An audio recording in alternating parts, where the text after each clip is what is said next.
Danes bom z vami delil 5 najpomembnejših investicijskih trendov za leto 2023. V zadnjih 2 letih smo doživeli ogromno sprememb, od visoke inflacije vse do konfliktov na vzhodu.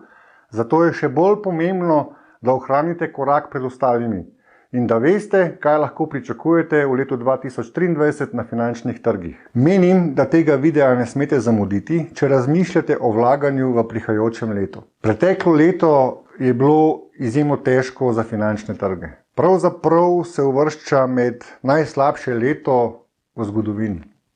In popolnoma enostavno je razumeti, zakaj. Leto 2022 nam je prineslo visoko inflacijo. Priča smo bili najvišjim dvigom obrestnih mer centralnih bank. Začel se je konflikt med Rusijo in Ukrajino.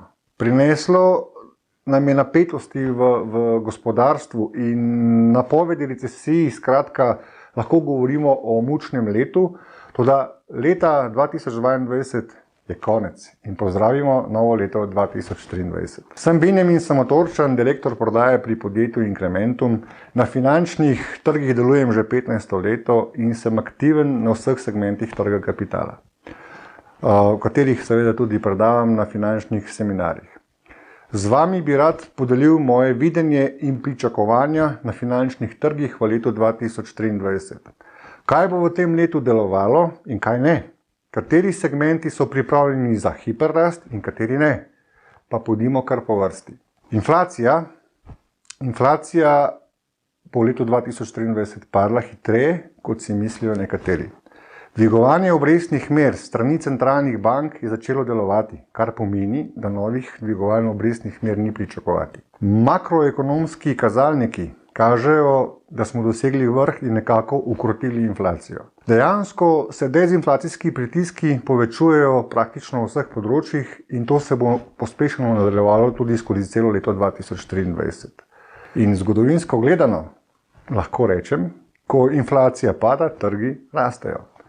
Torej, centralne banke bodo dvigovanje obrestnih mer prisiljene ustaviti veliko prej, kot je bilo pričakovano. Inflacijo imamo in kot posledica se je gospodarstvo ohladilo in vse to postavlja temelje za zaustavitev dodatnih dvigovanj obrestnih mer. Predvidevam, da bo zadnje zvišanje obrestnih mer v tem ciklu v prvi polovici leta 2023, kar je nekoliko prej, kot je to predvideno na terminskem trgu. In ta ustavitev dvigovanja obrestnih mer je optimistično za investicijske trge, kar lahko sproži tudi hiperrast na nekaterih segmentih trgov kapitala. Samo spomnite se leta 2020. Nepremičninski trg. Glejte, nepremičnine v ZDA so v preteklem letu že kar konkretno padle, v nekaterih mestih celo 40%. Nemčija beleži najhitrejši padec v zadnjih 2 mesecev prejšnjega leta. V Sloveniji zadeve še niso na tem nivoju, zato ocenjujem, da je trg nepremičnin zelo nepredvidljiv in bi bil zelo previden, kaj se bo dogajalo, kar pa ne pomeni, da ne bo ponudil novih priložnosti. Delniški trgi. Moja napoved za delniške trge v tem letu je povečanje oziroma rast delniških indeksov. Bolj kot pa trenutno večina pričakuje. Toliko denarja, kot so ga privarčevali potrošniki v zadnjih 15 letih, ne pomnim. Brezposelnost je najnižja v zgodovini tako v Evropi kot v ZDA, kar pomeni, da potrošnik troši več, kar pa daje podjetjem pozitivizem za njihovo proizvodnjo in ohranitev delovnih mest. Ali lahko vidimo blago recesijo? Lahko, seveda jo lahko.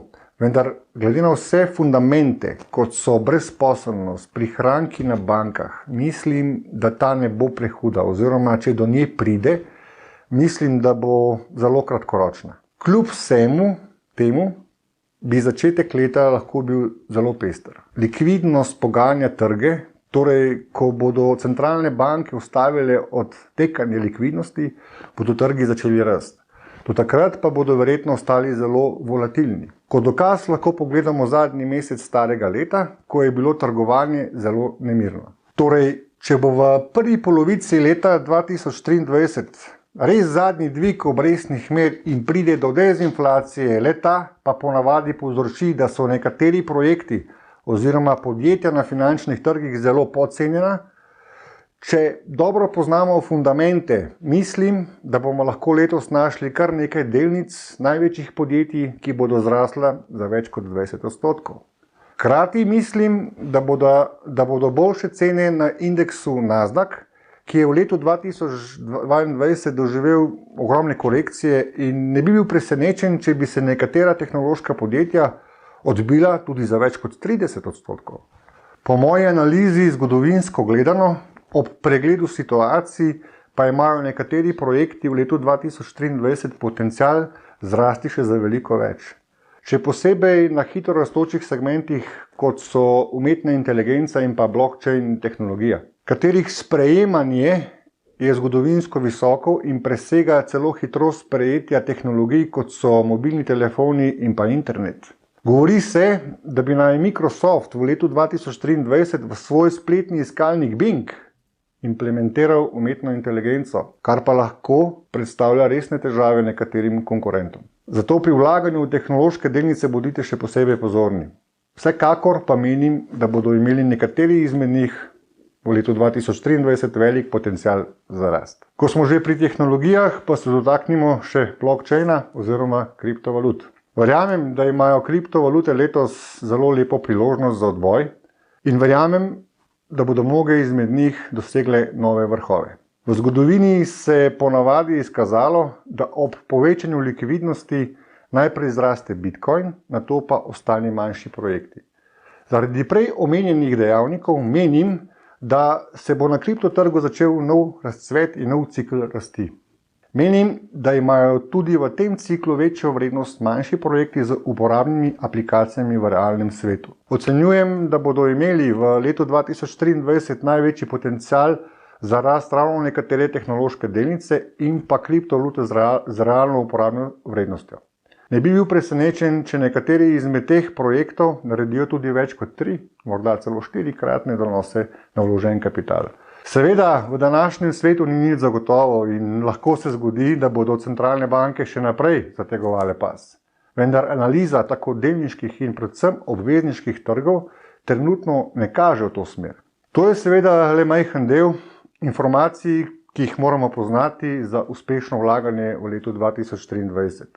Z vami pa bomo v prihodnjih tednih podelil še veliko ostalih pomembnih informacij. Če vas to področje zanima in se vam je ta video zdel poučen, se ne pozabite prijaviti na naš kanal ali pa si rezervirajte termin osebno z mano. Srečno v 2023!